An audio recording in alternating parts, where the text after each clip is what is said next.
Hello बच्चों, आज के इस वीडियो में हम लोग रेजोनेंस की अपने जर्नी को आगे बढ़ाते हैं। लास्ट लेक्चर में हमने रेजोनेंस किया था और रेजोनेंस को मतलब उसके जितने भी वैरायटी हो सकता है, कहाँ कहाँ पे रेजोनेंस होता है, वो सारी चीजें हमने लास्ट लेक्चर में देखी। आज हमारा मेन ऑब्जेक्टिव रहेगा कि भाई रेजोनेटिंग स्ट्रक्चर कैसे ड्रॉ करते हैं, सारे रेजोनेटिंग स्ट्रक्चर को ड्रॉ करना, रेजोनेटिंग स्ट्रक्चर जितने भी अपन ड्रॉ करेंगे उसके स्टेबिलिटी को कंपेयर करना, किन किन फैक्टर्स पे डिपेंड करेगा वो भी अपन देखने वाले हैं, राइट। और एवरीथिंग रिलेटेड टू रेजोनेंस आज के लेक्चर में हम लोग करने वाले हैं, ठीक है। चलिए तो हम लोग शुरू करते हैं, ज्यादा समय बर्बाद नहीं करते हैं और सीधा सीधा आते हैं यार कि अगर मान लो हमने रेजोनेटिंग स्ट्रक्चर बनाया, तो मैंने तुमको लास्ट लेक्चर में बताया था कि हर एक रेजोनेटिंग स्ट्रक्चर का स्टेबिलिटी सेम नहीं होता है। All resonating structures are not symmetrically contributing towards hybrid structure. जो जितना ज्यादा स्टेबल होगा उसका मदद उतना ही ज्यादा होगा हाइब्रिड के बनने में। तो भाई स्टेबिलिटी कैसे कंपेयर करेंगे, उसके लिए हमने 4 रूल देखे थे लास्ट क्लास में, राइट। अब हम लोग अभी देख रहे हैं कि अगर मान लो कि 2-3 स्ट्रक्चर्स अगर दे रहे हो तो उनमें और कौन कौन से एडिशनल फैक्टर्स होंगे जिसके हिसाब से हम डिसाइड करेंगे कि किसका रेजोनेंस एनर्जी ज्यादा होगा, किसका रेजोनेंस एनर्जी कम होगा। आओ देखते हैं। सबसे पहला चीज है इसके अंदर कि मॉलिक्यूल्स जिसके इक्विवेलेंट रेजोनेटिंग स्ट्रक्चर हो।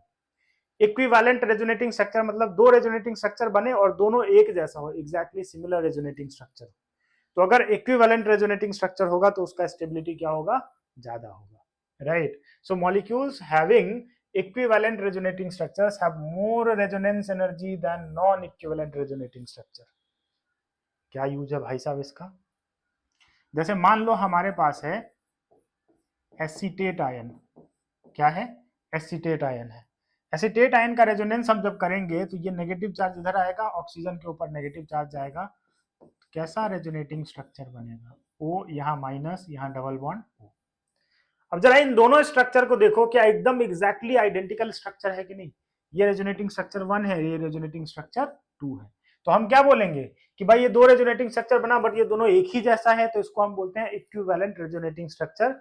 नेगेटिव चार्ज ऑक्सीजन पे ही सर्कुलेट हो रहा है, तो हम बोलेंगे कि these two are equivalent resonating structure. क्योंकि ये इक्विवेलेंट रेजोनेटिंग स्ट्रक्चर है तो इसका रेजोनेंस एनर्जी बाकी से ज्यादा होगा। जैसे मान लो हमारे पास है CH2 C double bond O CH2 और यहां माइनस कर दिया। अब इसका रेजोनेटिंग स्ट्रक्चर हम करेंगे तो इसमें क्या बनेगा? CH3 C O पे माइनस डबल बॉन्ड CH2।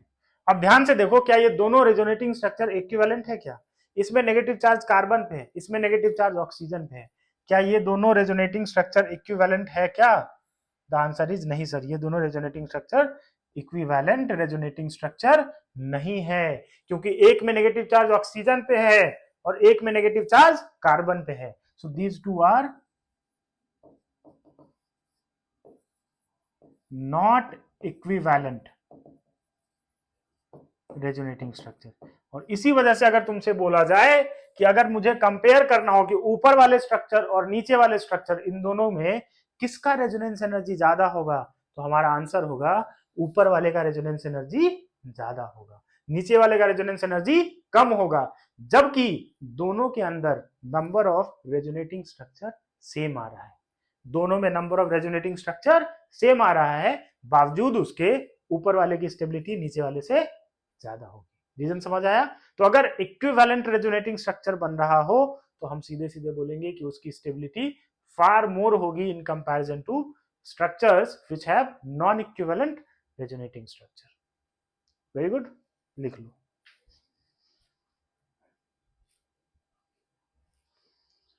दूसरा क्या है? ये कहता है कि aromatic compounds have more resonance energy than non aromatic compound. देखो एरोमेटिक अपने आप में बहुत ज्यादा स्टेबल होता है। अब तुमको पता ही नहीं एरोमेटिक कंपाउंड किसको बोलते हैं, इसी चैप्टर में आगे चल के आएगा, 3-4 लेक्चर के बाद आएगा एरोमेटिसिटी, उसमें हम लोग बहुत डिटेल में, एक पूरा लेक्चर ही लगेगा एरोमेटिसिटी पे। तो अभी के लिए तुम ये मान के चलो कि बेंजीन या बेंजीन से जुड़ा हुआ जो भी चीज है वो एरोमेटिक है। और भी बहुत सारी मॉलिक्यूल्स होते हैं जो नॉन बेंजीनोइड होते हैं, मतलब बेंजीन रिंग जैसा नहीं दिखेगा और वो एरोमेटिक होता है। बट फिलहाल के लिए तुम समझने के लिए अपने दिमाग में ये रख लो कि भाई बेंजीन जो एरोमेटिक होता है, बेंजीन कैसा होता है, एरोमेटिक।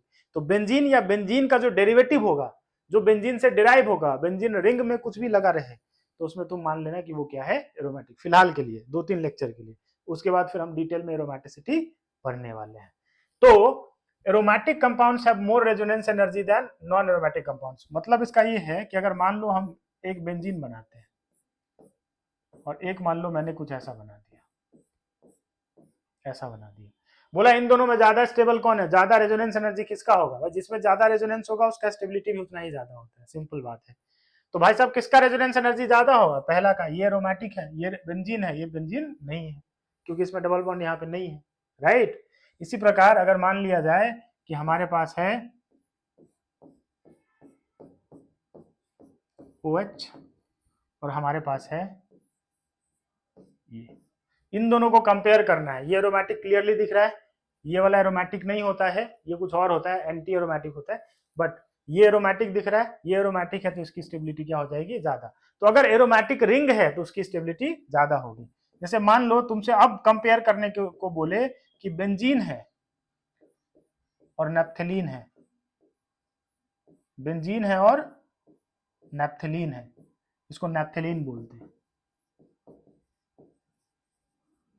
राइट। तो अगर तुमसे बोला जाए बेंजीन और नैप्थेलीन में ज्यादा स्टेबल कौन है, एक और रिंग बना दो तो एंथ्रासीन हो जाएगा।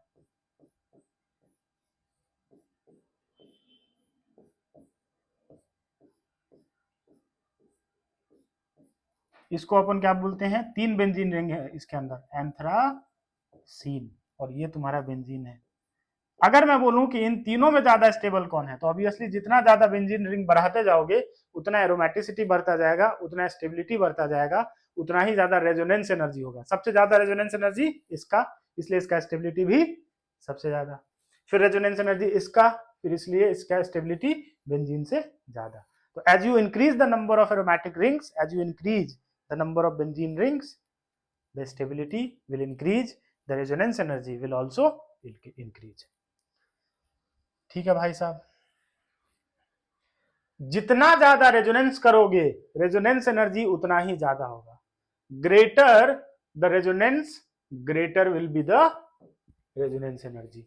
इसमें देखो, इसमें रेजोनेंस एक ऐसे हो रहा है, मतलब इसका रेजोनेटिंग स्ट्रक्चर अगला जो बनेगा वो कैसा बनेगा, यहाँ पे प्लस आ जाएगा, यहाँ डबल बॉन्ड और यहाँ माइनस, ये समझ रहे हो ना। इसको शिफ्ट किया तो बीच में डबल बॉन्ड, इसको शिफ्ट किया तो इस कार्बन पे माइनस, तो यहाँ प्लस और यहाँ माइनस, ठीक है। अब इसमें 2 रेजोनेटिंग स्ट्रक्चर है, 1 2, इसका रेजोनेटिंग स्ट्रक्चर कितना होगा, इसको शिफ्ट किया इधर 1, इसको शिफ्ट करेंगे तो यहाँ शिफ्ट करेंगे कार्बन पे, ये नहीं कि इसको भी आगे शिफ्ट करके एक ही में सब बना दिया, कल ही बताया था। इसको शिफ्ट किया यहाँ तो अगले वाले को कार्बन पे शिफ्ट करेंगे, ठीक है। तो इसका रेजोनेटिंग स्ट्रक्चर कैसा हो गया, यहाँ पे आ जाएगा बेटा प्लस, यहाँ पे आ जाएगा डबल बॉन्ड, यहाँ पे आ जाएगा माइनस, और यहाँ पे तो डबल बॉन्ड पहले से था ही, ये दूसरा रेजोनेटिंग स्ट्रक्चर है। फिर अब इस माइनस को आगे शिफ्ट कर दो तो इसका माइनस आगे आ जाएगा, तो अगला जो रेजोनेटिंग स्ट्रक्चर बनेगा वो कैसा बनेगा, यहाँ प्लस डबल डबल और यहाँ माइनस।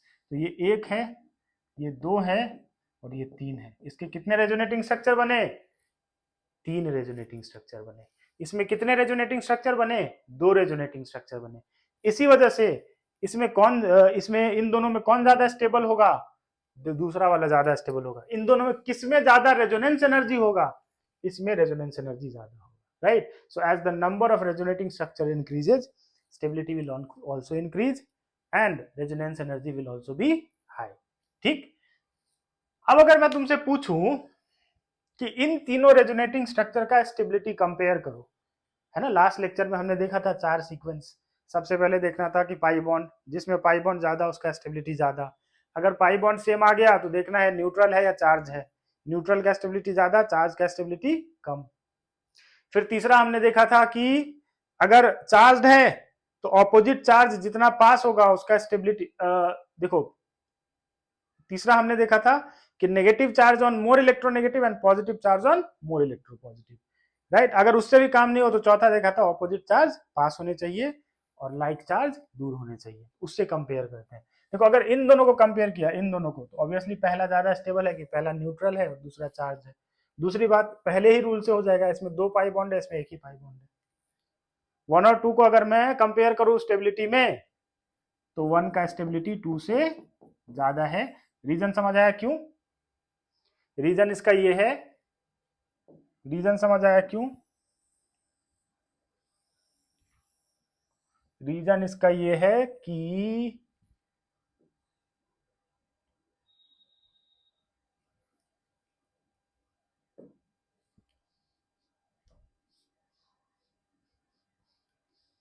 हाँ चलो अब थोड़ा जगह बन गया।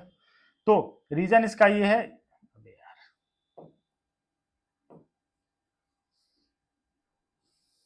हाँ तो रीजन इसका ये है 1 ग्रेटर देन 2।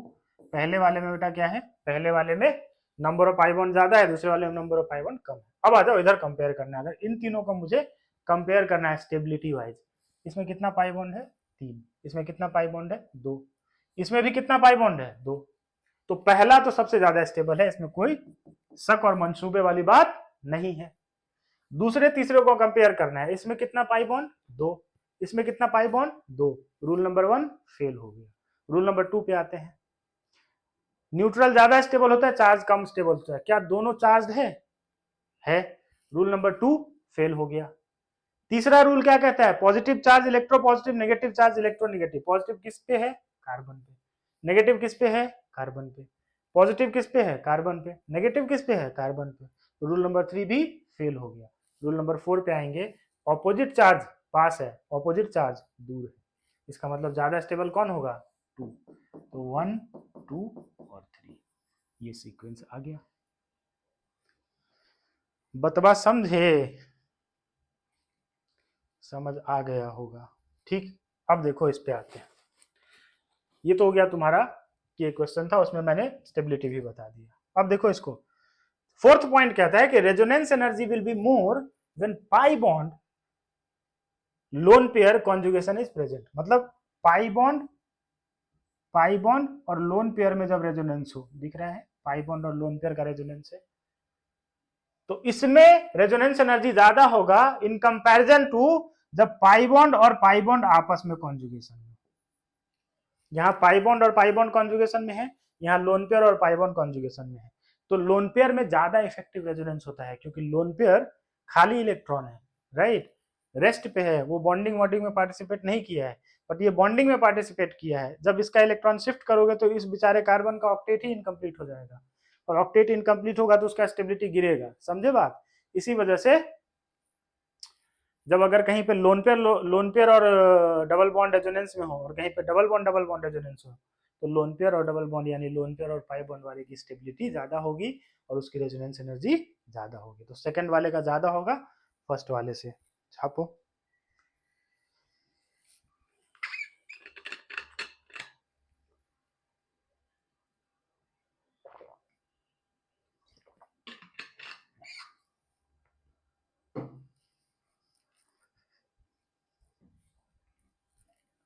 अब इस सब का हम लोग अभी करेंगे रेजोनेटिंग स्ट्रक्चर, सबके रेजोनेटिंग स्ट्रक्चर ड्रॉ करेंगे और सबका स्टेबिलिटी कंपेयर करेंगे फटाफट से, ज्यादा टाइम वेस्ट नहीं करेंगे।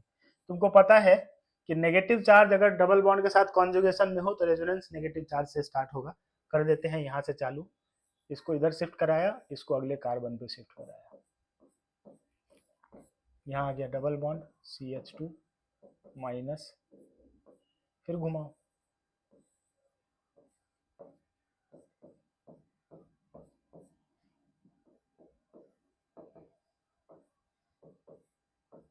फिर घुमाओ,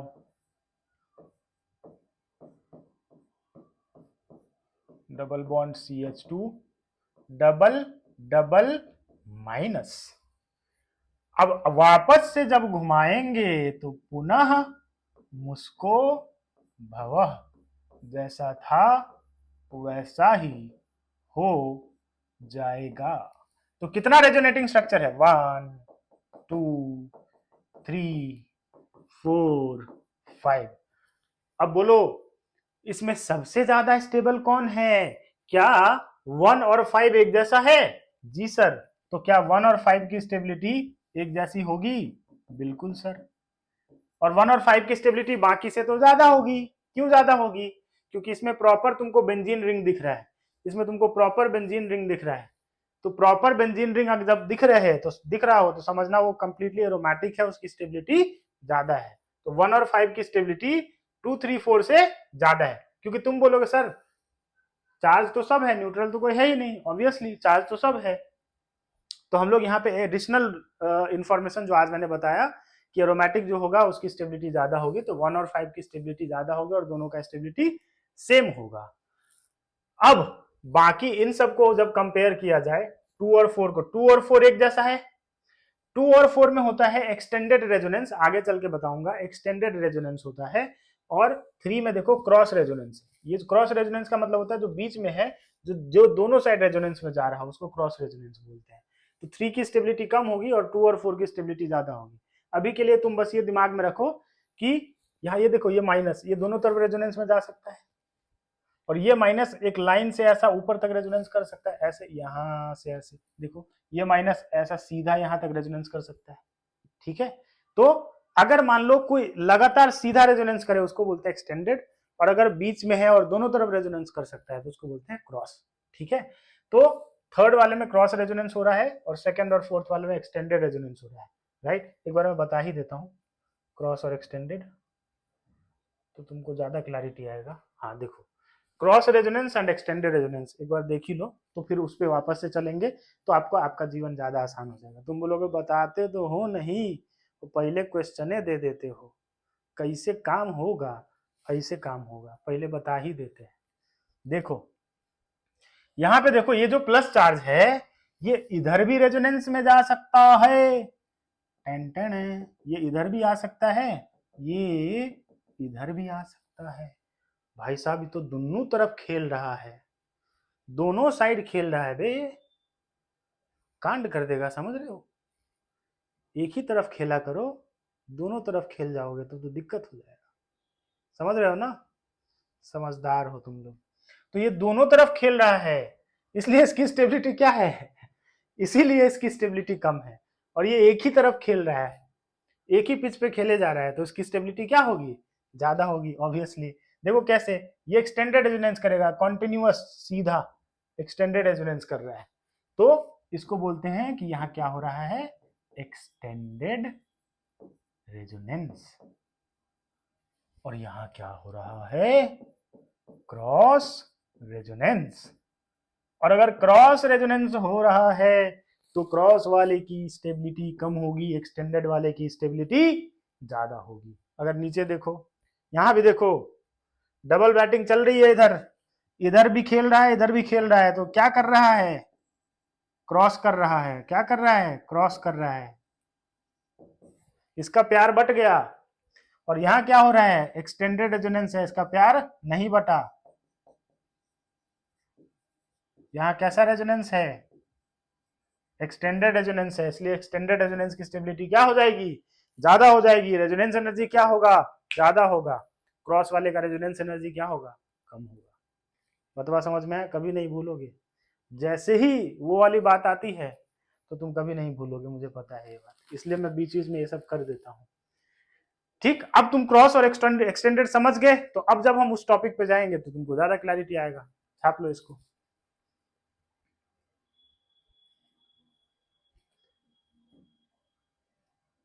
अब देखो,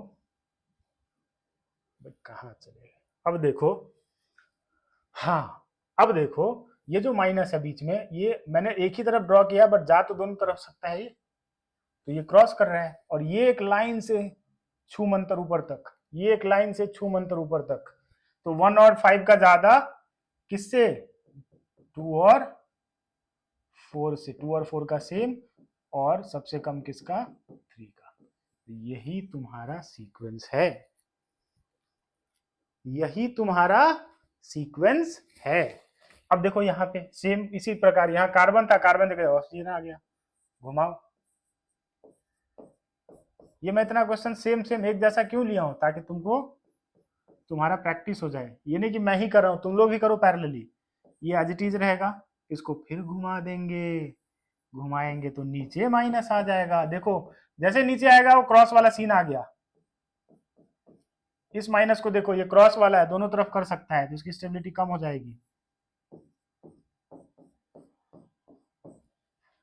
double bond O minus double double, और जब वापस से करेंगे तो पुनः मुस्को भव। यार ऑक्सीजन तो सही से बन जाओ यार।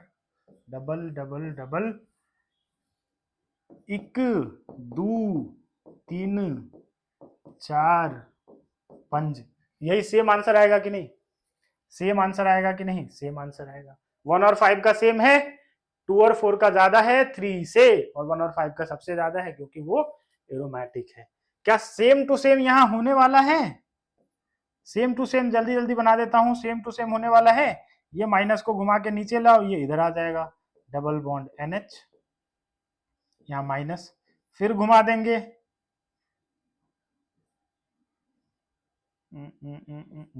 फिर घुमा देंगे, यहां आ जाएगा डबल बॉन्ड NH, डबल यहां माइनस, फिर घुमा देंगे, घुमाते रहो, डबल बॉन्ड NH, यहां माइनस, यहां डबल, और जब लास्ट में घुमाएंगे तो वापस से जैसा था वैसा ही बन जाएगा। बन जाएगा कि नहीं भाई साहब? जी सर, जरूर बन जाएगा। अब इसका भी स्टेबिलिटी सेम टू सेम आने वाला है कि नहीं? Because everything is same, only outside में जो एटम है वो डिफरेंट है। अब अगर तुमसे बोले कि इस तीनों का रेजोनेंस एनर्जी कंपेयर करो, इस तीनों का रेजोनेंस एनर्जी कम, ये तो आपस में कंपैरिजन तुमने कर दिया, अब इस तीनों का आपस में करो, मतलब CH2 माइनस वाले का, O माइनस वाले का और NH माइनस वाले का, इसका आपस में कंपेयर करो, क्या करोगे? सुनो सुनो सुनो सुनो, resonance, number of resonating structure same, सब कुछ एक जैसा हो रहा है, लेकिन अंतर किस चीज में है? जिस पे नेगेटिव चार्ज है। इसमें किस पे नेगेटिव चार्ज है भाई? कार्बन पे है सर जी। इसमें किस पे नेगेटिव चार्ज है भाई? ऑक्सीजन पे है सर जी। इसमें किस पे नेगेटिव चार्ज है भाई? नाइट्रोजन पे है सर जी। तो अब बता कि स्टेबिलिटी कैसे कंपेयर करेंगे इसका? हाँ भाई साहब, तो क्या आया तुम्हारा आंसर? देखो अब यहां फंसोगे, क्या फंसोगे, इसको मैं अलग से बताता हूं, थोड़ा सा इसको स्क्रॉल, यहां तक तो क्लियर है, इसको मैं स्क्रॉल करता हूं नीचे। देखो, अगर मुझे CH2 माइनस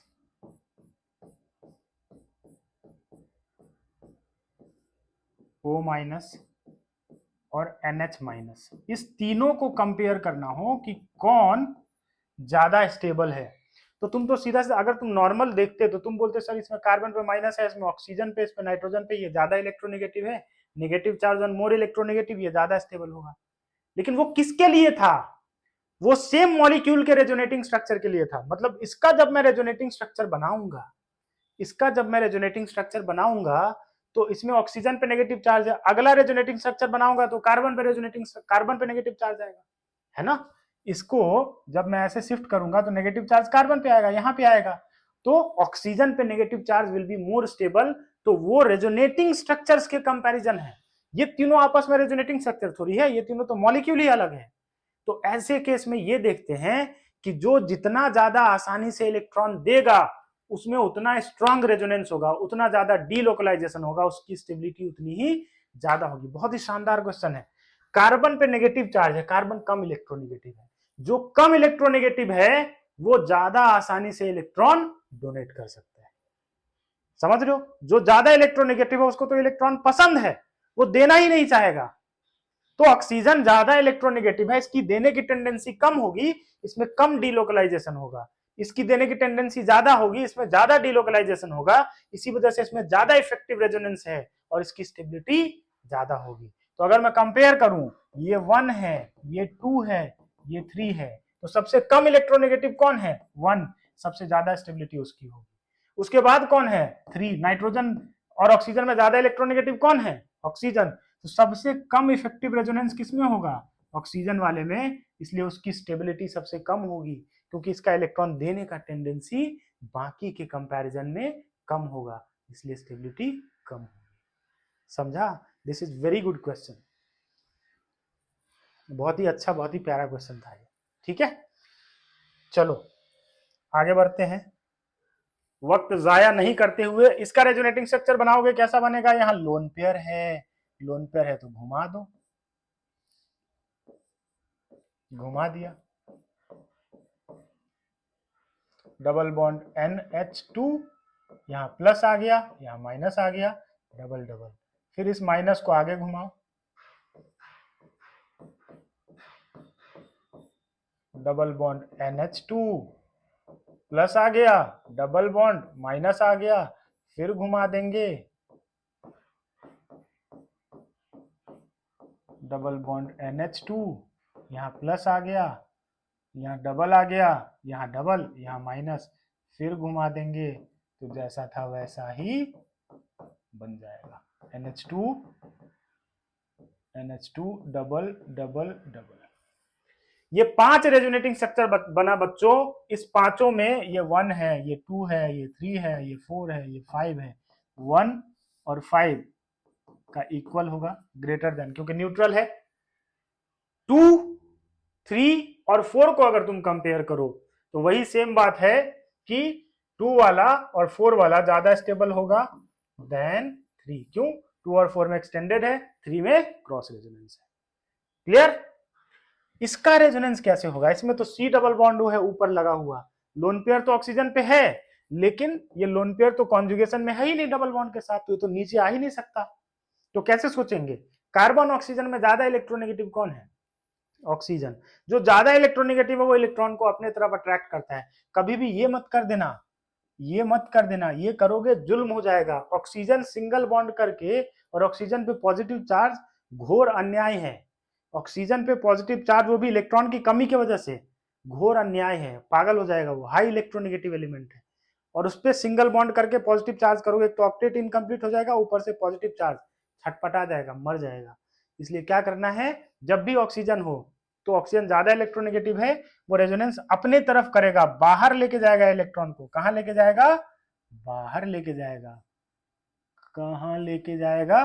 बाहर लेके जाएगा। तो रेजोनेंस कैसे होने वाला है?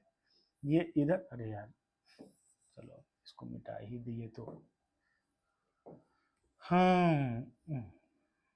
Double C double bond OH, ये रेजोनेंस किधर करेगा? बाहर, ये ऊपर जाएगा, और डबल ये जो पाई बॉन्ड है ये ऑक्सीजन के ऊपर चला जाएगा, क्योंकि ऑक्सीजन ज्यादा इलेक्ट्रोनेगेटिव है, उस पर नेगेटिव चार्ज ज्यादा सुइटेबल है। तो क्या होगा? बाहर, रिंग के बाहर रेजोनेंस। अभी तक हमने देखा था रिंग के अंदर रेजोनेंस हो रहा था, इसमें रिंग के बाहर रेजोनेंस हो रहा है। अगले लेक्चर में तुम समझोगे इसका डिफरेंस क्या होता है, बाहर हो रहा है तो क्या होगा, अंदर हो रहा है तो क्या हो रहा है। रिंग के अंदर हो रहा था तो रिंग पे माइनस चार्ज आ रहा था, रिंग के बाहर हो रहा है तो रिंग पे प्लस चार्ज आ रहा है। अब माइनस चार्ज प्लस चार्ज क्या इंडिकेट करेगा भाई? अगर माइनस चार्ज आ रहा है मतलब रिंग पे इलेक्ट्रॉन डेंसिटी बढ़ रहा है, और रिंग पे अगर प्लस चार्ज आ रहा है तो रिंग पे इलेक्ट्रॉन डेंसिटी कम हो रहा है। राइट? अब इसका प्रभाव क्या आता है? इसी से आता है मेसोमेरिक इफेक्ट, रेजोनेंस के ही वजह से आता है मेसोमेरिक इफेक्ट। तो आगे चल के हम लोग मेसोमेरिक इफेक्ट देखेंगे। आगे क्या होगा बेटा? ये पाई बॉन्ड इधर शिफ्ट हो गया,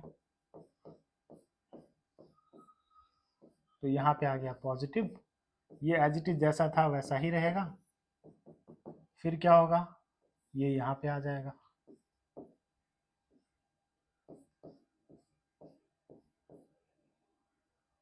double double double bond C, O पे माइनस H, यहाँ पॉजिटिव। अगले स्टेप में क्या होगा? ये माइनस इधर आया और ये वापस से इधर आ जाएगा। ये तुम्हारा पांचों रेजोनेटिंग स्ट्रक्चर बनके तैयार हो गया। पांचों रेजोनेटिंग स्ट्रक्चर बनके तैयार हो गया। फिर से तुम क्या बोलोगे? 1 2 3 4 5, सबसे ज्यादा स्टेबल 1 और 5, ग्रेटर देन 2 और 4, ग्रेटर देन 3। 2 और 4 में कॉमन सेंस की बात है, ऑपोजिट चार्ज पास है, 3 में ऑपोजिट चार्ज दूर है, तो स्टेबिलिटी का सीक्वेंस ये आएगा। Is that clear to all of you? I hope so. अच्छा, ये सवाल देखो, सिंपल है, कुछ नहीं है इसमें। अगर एक मानव नॉर्मल इंसान पहले तो क्वेश्चन क्या है? Out of phenol and acetic acid, phenol किसको बोलते हैं भाई साहब? ये तुम्हारा क्या है? फिनॉल है। और ये तुम्हारा कौन है, एसिटिक एसिड। बोला out of phenol and acetic acid which is more acidic. देखो एसिडिक स्ट्रेंथ कंपेयर करने का एक तो सेपरेट लेक्चर ही आएगा एसिडिक सॉरी एसिडिक स्ट्रेंथ पे, एक लेक्चर एसिडिक स्ट्रेंथ पे, एक लेक्चर बेसिक स्ट्रेंथ पे। और एसिडिक बेसिक स्ट्रेंथ तो पक्का ही जेई और नेट में क्वेश्चन आता है। एसिडिक बेसिक स्ट्रेंथ से अगर एक क्वेश्चन नहीं आया तो ऐसा हो ही नहीं सकता, एकदम गारंटीड है कि ये क्वेश्चन आता ही है, या तो एसिडिक स्ट्रेंथ से आएगा या बेसिक स्ट्रेंथ से, या कभी कभी तो दो दो क्वेश्चन आ जाता है। सो जीओसी का तो सबसे इंपॉर्टेंट चीज वही है। और ये जो तुम रेजोनेंस और मेसोमेरिक इफेक्ट ये सब पढ़ रहे हो, ये बेसिकली इससे क्वेश्चन आने के चांसेस कम है, बट इसके एप्लीकेशन पे क्वेश्चन आने के चांसेस बहुत ज्यादा है, राइट। एसिडिक स्ट्रेंथ और बेसिक स्ट्रेंथ में इसी का एप्लीकेशन है। इन्हीं चीजों को अगर तुम अभी अच्छे से समझ लोगे तो तुम आसानी से कंपेयर कर पाओगे कि कौन ज्यादा एसिडिक है कौन ज्यादा बेसिक है, ठीक है। जैसे नमूना तुम्हारे सामने है, देखो ये है तुम्हारा फिनॉल, ये है तुम्हारा एसिटिक एसिड। भाई अगर एसिडिक स्ट्रेंथ चेक करना है ना तो पहले H+ निकाल दो, जब H+ हटाओगे तो जो एसिड का बनेगा वो कॉन्जुगेट बेस होगा। एसिड H+ लूज करके क्या बनाता है, कॉन्जुगेट बेस। तो बेटा जब H+ हटाओगे कॉन्जुगेट बेस बना H+ हटाओगे कॉन्जुगेट बेस बना तो ऑक्सीजन पे माइनस चार्ज आ जाएगा ना H+ हटने के बाद। तो अपने को ये देखना है कि किसमें वो माइनस चार्ज सबसे ज्यादा स्टेबल हो रहा है। जो जिसका कॉन्जुगेट बेस जितना ज्यादा स्टेबल होगा वो उतना अच्छा एसिड होगा। भाई H+ लूज करने के बाद जो बना वो ज्यादा पानी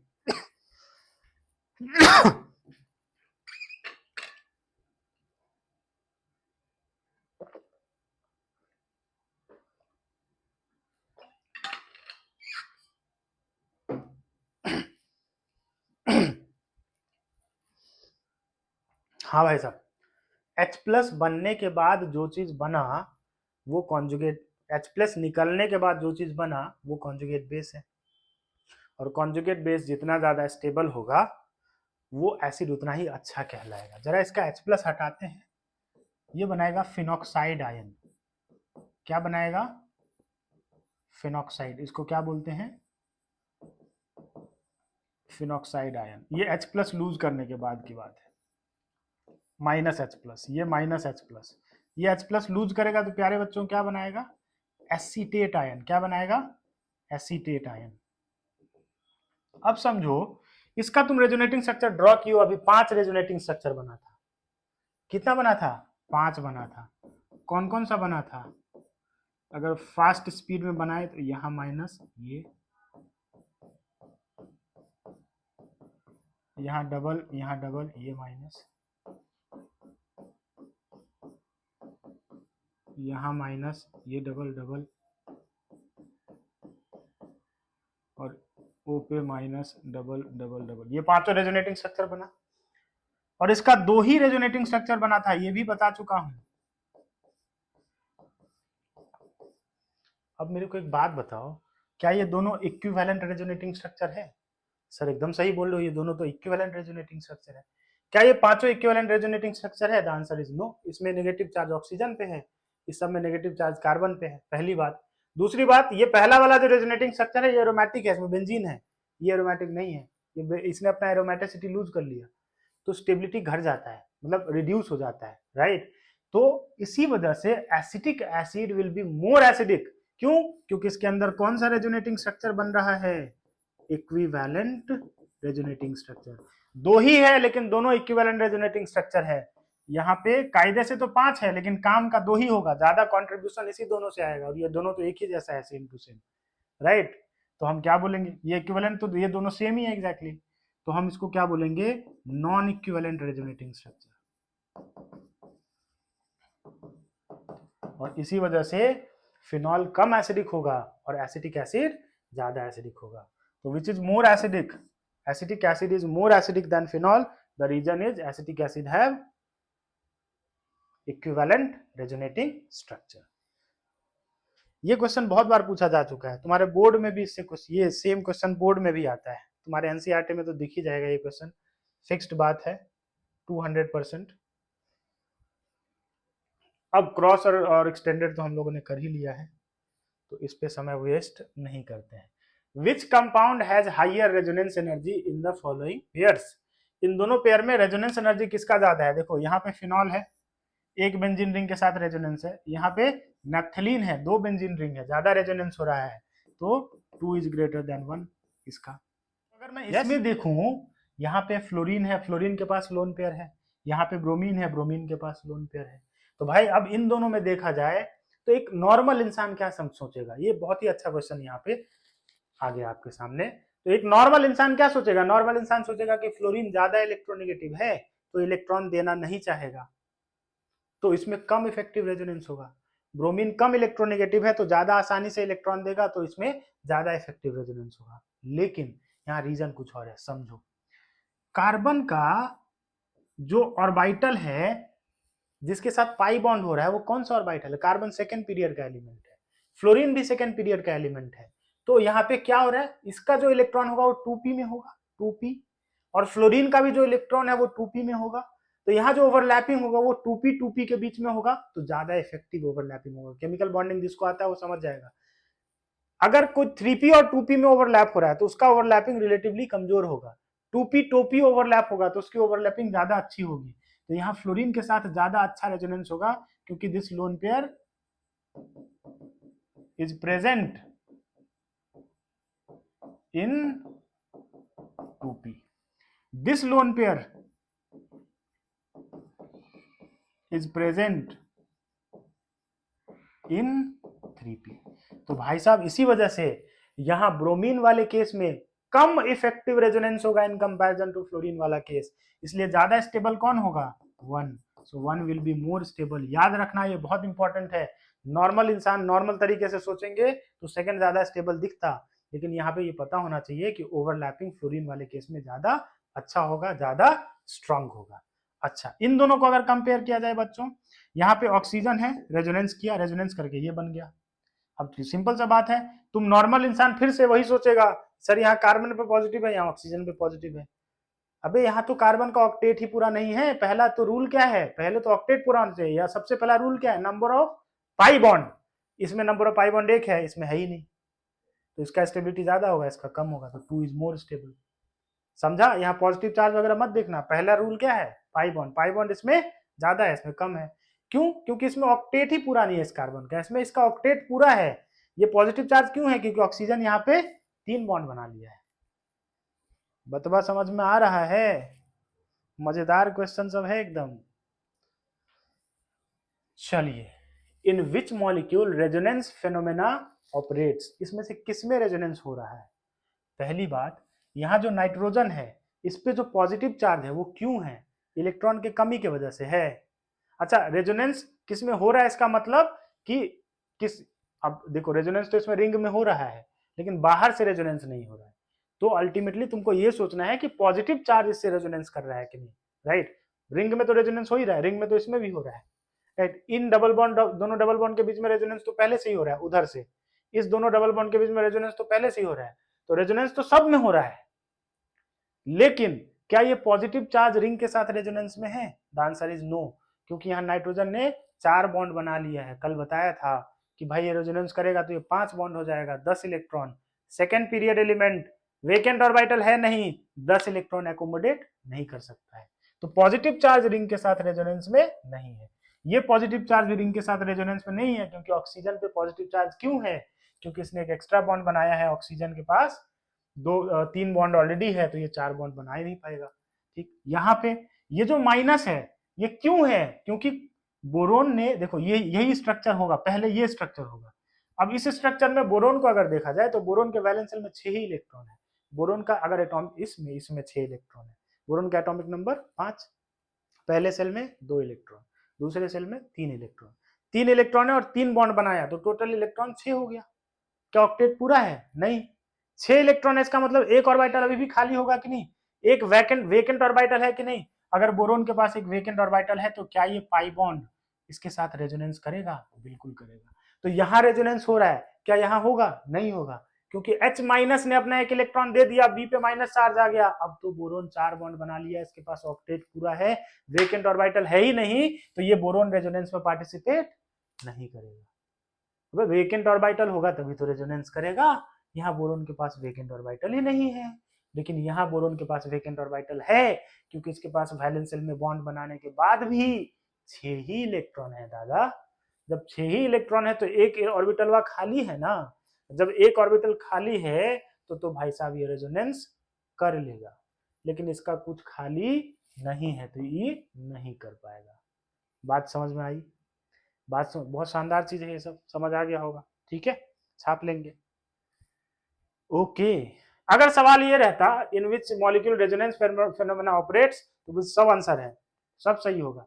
सवाल जो लिखा उसके हिसाब से सब सही है, बट इसको स्पेसिफिकली देना चाहिए कि किसमें पॉजिटिव या नेगेटिव चार्ज रेजोनेंस में पार्टिसिपेट कर रहा है, या किसमें बोरोन और पॉजिटिव चार्ज रेजोनेंस में पार्टिसिपेट कर रहा है, ऐसा क्वेश्चन होना चाहिए। ठीक, तो इसका भावना क्या था वो समझना था। भावना ये था कि भाई ये सब जो एक्स्ट्रा वाला दिख रहा है वो रेजोनेंस कर रहा है कि नहीं, ये पूछना चाह रहा था। ठीक है, चलिए एक छोटा सा क्वेश्चन देखते हैं।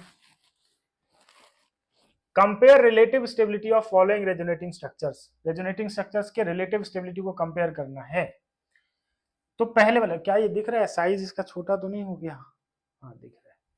ठीक है भाई साहब, इसमें पाई बॉन्ड एक है, इसमें भी पाई बॉन्ड एक ही है। इस ये वाला न्यूट्रल है, ये वाला चार्ज है, तो इसका मतलब है कि one is more stable than. इन दोनों को कंपेयर किया, इसमें नेगेटिव चार्ज कार्बन पे, इसमें नेगेटिव चार्ज ऑक्सीजन पे, पाई बॉन्ड तो दोनों में सेम ही है, तो साहब 2 इज मोर स्टेबल देन 1। ये देखो, ये देखो और ये देखो, क्या तीनों की स्टेबिलिटी एक जैसी है? तो 1 is equals to 2 is equals to 3। तीनों की स्टेबिलिटी एक जैसी है तो 1 2 3 की स्टेबिलिटी सेम हो गई। अगर इस दोनों को कंपेयर किया तो पाई बॉन्ड कितना है? 2। पाई बॉन्ड कितना है? 2। बट ये न्यूट्रल है, ये चार्ज है, तो 1 की स्टेबिलिटी 2 से ज्यादा हो गई। यहां देखते हैं, अगर इन दोनों को कंपेयर करोगे तो यहां देखो, ये जो नेगेटिव चार्ज है, ये नेगेटिव चार्ज किस पे है? ये नेगेटिव चार्ज किस पे है? ये नेगेटिव चार्ज कार्बन पे है। ये नेगेटिव चार्ज किस पे है? ये नेगेटिव चार्ज ऑक्सीजन पे है। ज्यादा स्टेबल कौन होगा? दूसरा वाला।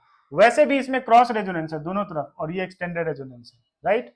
तो ज्यादा स्टेबल कौन हो गया? Second. Second is more stable than first. इन तीनों को कम देखो, ये अच्छा क्वेश्चन है, ये वाला अच्छा क्वेश्चन है। ध्यान से देख, इसमें दोनों तरफ रेजोनेंस, क्रॉस रेजोनेंस है क्या? ये जो माइनस है ये इधर भी जा सकता है, इधर भी जा सकता है, क्रॉस रेजोनेंस। अब इसको देखा जाए, इसमें एक तो ये सीधा एक्सटेंडेड रेजोनेंस करेगा, ये भी एक्सटेंडेड करेगा, बट इसमें नेगेटिव चार्ज ऑक्सीजन पे, इसमें नेगेटिव चार्ज कार्बन पे है, तो सबसे ज्यादा स्टेबल 2, 2 के बाद 3, 3 के बाद 1। 3 और 1 में 3 क्यों? क्योंकि 3 में एक्सटेंडेड, 2 में क्रॉस। अब ये रेजोनेटिंग स्ट्रक्चर है ही नहीं, बना मत देना, मैं यही समझाया था एक बार। क्यों? क्योंकि तुमने इसको इधर कर दिया बे, ऑक्सीजन पे प्लस चार्ज, वो भी बॉन्ड कमी की वजह से। पागल हो जाएगा ये तो अंबानी को 100 रुपया दे दिया वो वाला बात है, समझ रहे हो? अंबानी को 100 रुपया दे दिया, जाओ ऐश करो, समझ रहे हो कितना दिक्कत है? तो वो वाली बात हो गई यहाँ पे कि भाई पाई बॉन्ड है और वो ऑक्सीजन है, ऑक्सीजन इज हाई इलेक्ट्रोनेगेटिव, उसको इलेक्ट्रॉन चाहिए, तुम छीन लियो उसका इलेक्ट्रॉन, पागल हो जाएगा वो, समझ रहे हो? तो इन दोनों में ज्यादा स्टेबल कौन है बेटा? 1 ज्यादा स्टेबल है। बतवा समझ आया? बतवा समझ आया? ये पूरी स्टोरी है, ये पूरी स्टोरी है आज के लेक्चर की, right? This is all which we needed to cover in today's lecture. आने वाले लेक्चर में और मचाएंगे और फोड़ेंगे। पहले तो तुम लोग अच्छे से प्रैक्टिस करो क्वेश्चंस को, राइट? और अच्छे से पढ़ाई करो यार, मजे के साथ पढ़ाई करो, मेहनत करो, एकदम जम के मेहनत करो, आग लगा दो एकदम, ठीक है? चलो अगले लेक्चर में मिलेंगे, तब तक के लिए टाटा बाय बाय, शब्बा खैर, ऐश करो।